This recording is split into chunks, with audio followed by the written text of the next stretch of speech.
Assalamualaikum warahmatullahi wabarakatuh. Nama saya Muhammad Rehan dari kelas S5E NPM 2022 46500953. Berikut untuk UAS Pak, ini adalah cover dari saya.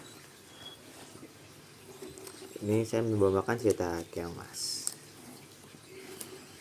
Pada zaman dahulu terdapat sebuah kerajaan bernama Kerajaan Daha.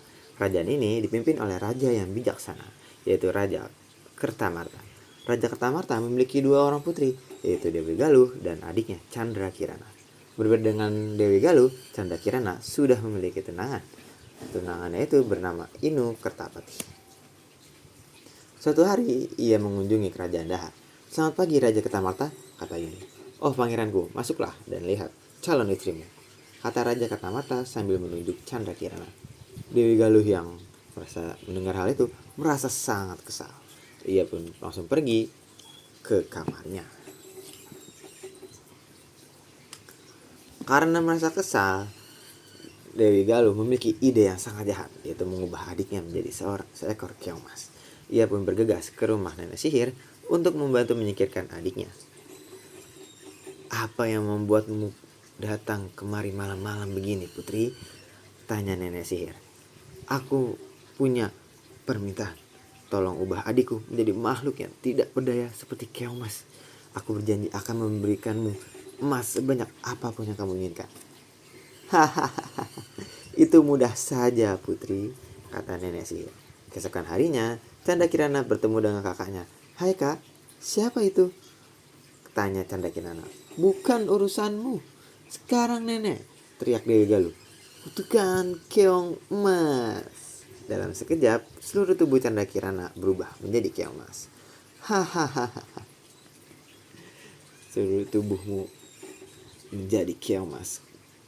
Kutukan ini akan hilang jika kamu bertemu dengan tunanganmu. Dan sebelum itu terjadi, aku akan menyingkirkanmu," kata Dewi Galuh.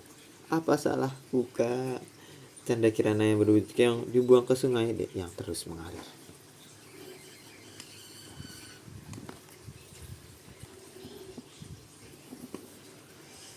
Canda Kirana yang berubah menjadi keong emas pun terbawa arus sungai, menjauhi kerajaan Daha. "Kemana sungai ini membawaku pergi?" kata Canda Kirana yang menangis. Namun, karena tubuhnya yang berwarna keemasan, membuat seorang nenek yang berada di pinggir sungai untuk mencari ikan tertarik untuk memungutnya. "Wah, apa ini? Keong berwarna keemasan. Belum pernah aku melihat keong seperti ini," kata nenek tersebut. Nenek itu pun membawa keong emas dan memelihara di dalam vas. Keesokan harinya, tanpa disadari, sang nenek, keong emas berubah kembali menjadi manusia, namun hanya sampai siang hari.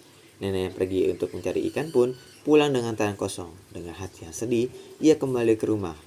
Betapa terkejutnya nenek karena di meja telah disajikan makanan yang lezat. "Loh, siapa yang masak semua ini? Siapa yang memasak semua ini untukku?" ujar nenek yang kebingungan. Keesokan paginya, nenek kembali ke sungai, mencari ikan lagi. Kemudian, ketika ia kembali, berbagai hidangan kembali tersaji di meja makanan. Nenek yang penasaran memutuskan untuk pulang lebih awal di keesokan harinya. Pada pagi hari sehabis dari sungai, nenek mendengar suara masakan di dapur. Dengan mengendap-endap, nenek membuka pintu. "Wah, siapa engkau, hai gadis menawan?" ujar nenek. Kemudian Canda Kirana menceritakan semuanya yang terjadi kepada nenek. "Saya tidak tahu kapan kutukan ini akan berakhir." "Sabar Kirana, teruslah berdoa. Semoga doamu terkabul," jawab nenek. Sementara itu, Pangeran Inu ingin mencari tunangannya. Bahkan ia rela menjadi rakyat jelata mencari di seluruh pelosok negeri.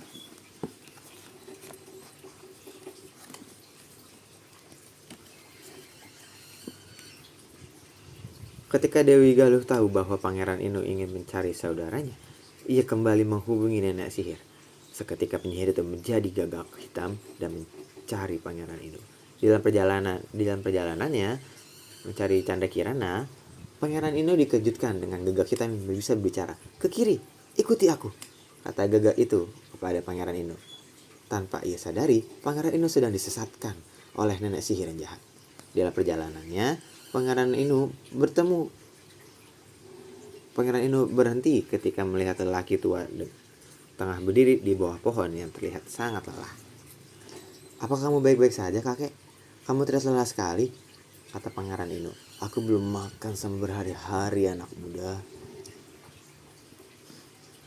jawab kakek. "Oh, ini kakek, makanlah punyaku," sambil memberikan makan siangnya. "Terima kasih banyak, anak muda." Sambil makan, Pangeran Inu menceritakan semuanya. Ia juga bercerita bahwa mengikuti burung gagak yang bisa bicara. Tanpa diduga, kakek itu mengayunkan tongkatnya ke burung, lalu gagak itu pun kembali berubah menjadi penyihir. Tanpa ia sadari, kakek itu pun juga seorang penyihir. Dan kakek itu pun memberi saran untuk pergi ke desa Dadapan. Sesampai di desa Dadapan, Pangeran Inu berniat beristirahat di sebuah rumah pondok. Betapa terkejutnya ia ketika melihat Chandra Kirana bersama seorang nenek. Nenek yang terkejut juga merasa senang ketika melihat Pangeran Inu. Chandra Kirana kembali ke kerajaan Daha dan ia menceritakan semua yang terjadi padanya. Karena takut mendapat hukuman, Dewi Galuh pergi meninggalkan kerajaan. Dan pada akhirnya Pangeran Inu dan Chandra Kirana hidup bahagia bersama nenek yang telah merawatnya di dalam istana.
Terima kasih.